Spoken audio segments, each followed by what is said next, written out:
دنیا کے ساتھ ساتھ اپنی آخرت کو بھی سنواریں اور دنیا پہ اتنا کام کریں جتنا ادھر رہنا ہے آپ نے، آخرت کے لیے اتنا کام کریں جتنی آگے کی زندگی ہے۔ ایک بادشاہ تھا نا، تو اس کا دربار لوگوں سے نا کھچا کھچ بڑا ہوا تھا، تو اس کے دربار میں انہی لوگوں کے درمیان نا ایک صاحب نظر شخص بھی تھا۔ صاحب نظر کا پتہ ہے آپ کو صاحب نظر کون ہوتا ہے؟ جو اللہ کی عطا سے، اللہ کی دی گئی طاقت سے وہ کچھ دیکھ لیتا جو ہم جیسا عام بندہ نہیں دیکھ سکتا۔ تو بادشاہ کو پتا تھا یہ صاحب نظر ہے، بادشاہ نے اسے اپنے پاس بلایا اور اس کے ہاتھ میں نا ایک رومال دیا۔ رومال دے کے اس نے کہا کہ تم صاحب نظر شخص ہو، اس پوری محفل میں جو بندہ سب سے بے وقوف ہے نا اس کے سر پہ یہ رومال ڈال دو۔ اچھا اس شخص نے بھلا کیا کیا، بجائے کہ وہ کسی کے سر پہ رومال ڈالتا، اس نے وہ رومال لیا اور جیب میں ڈال دیا۔ اچھا بات جو ہے وہ آئی گئی ہوگی، وقت گزرتا گیا۔ ایک دن نا بادشاہ بہت زیادہ بیمار ہو گیا، اتنا بیمار ہو گیا کہ اس کا آخری وقت آ گیا۔ اب وہ جو شخص تھا نا، وہ جو صاحب نظر تھا، وہ اس بادشاہ کے پاس گیا۔ اس نے بادشاہ سے جا کے پوچھا کہ تمہاری سلطنت کتنی ہے؟ اس نے کہا میری سلطنت تو بہت بڑی ہے۔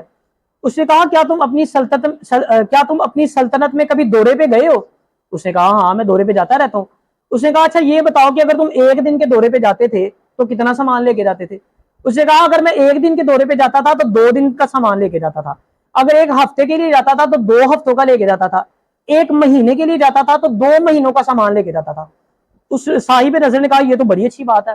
اس نے کہا پھر اس کا مطلب تو یہ ہے کہ جہاں اب تم جا رہے ہو، جہاں سے واپسی بھی کوئی نہیں ہے، اور تمہیں یہ بھی پتا کہ اپنی سلطنت میں سے کوئی سامان بھی نہیں وہاں پہ منگوا سکتے، بالکل کنیکشن تمہارا ختم ہو جائے گا، تو پھر تم نے اس کے لیے تو بہت زیادہ تیاری کر کے رکھی ہوگی، کیونکہ اس نے بتایا نا کہ میں ڈبل تیاری کر کے رکھا تھا۔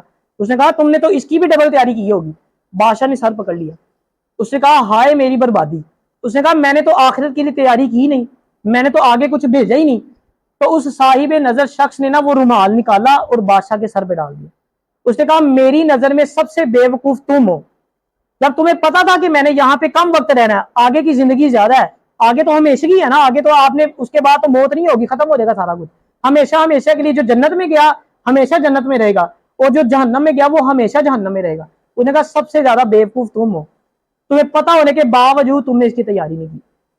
اپنی مثال لے لیں، ہم لوگ ناران کا کان جاتے ہیں تو ہم کیا کرتے ہیں، سارا سامان تو نہیں گھر کا لے جاتے، اگر ہم نے 1 دن کے لیے جانا ہو 2 دن کے لیے اسی حساب سے سامان لے کے جاتے ہیں۔ اچھا پھر وہاں جا کے جو ہوٹل ہم کرواتے ہیں نا، کوئی 5 سٹار تو نہیں کرواتے، ہمیں پتا تھا یار پیسے ضائع کرنے نا، 2-3 دن کے لیے رہنا ہے۔ اکثر لوگ تو یہ بھی بات کر رہے تھے کہ یار روٹی بھی کھا رہی ہے، یار بندہ گھر میں کھاتا ہی ہے نا، مارا موٹا کھا لیں گے، کوئی بات نہیں، گھومنا ہی ہے، کوئی مسئلہ نہیں، 3-4 دن کی تو بات ہے، واپس آ جائیں گے۔ تو جہاں آپ کو پتا رہنا ہی ہمیشہ کے لیے ہے، واپسی بھی کوئی نہیں ہے، تو پھر بھی اگر بندہ تیاری نہ کرے کتنی بڑی بے وقوفی ہے۔ اسلام یہ نہیں کہتا کہ آپ جو، جیسے اگر آپ کو پتا ہے نا قرآن پاک کی ایک آیت کا مفہوم ہے، اللہ پاک فرماتا ہے کہ میں نے جن و انس کو اپنی عبادت کے لیے پیدا کیا۔ اس کا مطلب یہ بھی نہیں ہے اس آیت کا کہ آپ جنگل میں جا کے بیٹھ جاؤ عبادت ہی کرتے رہیں۔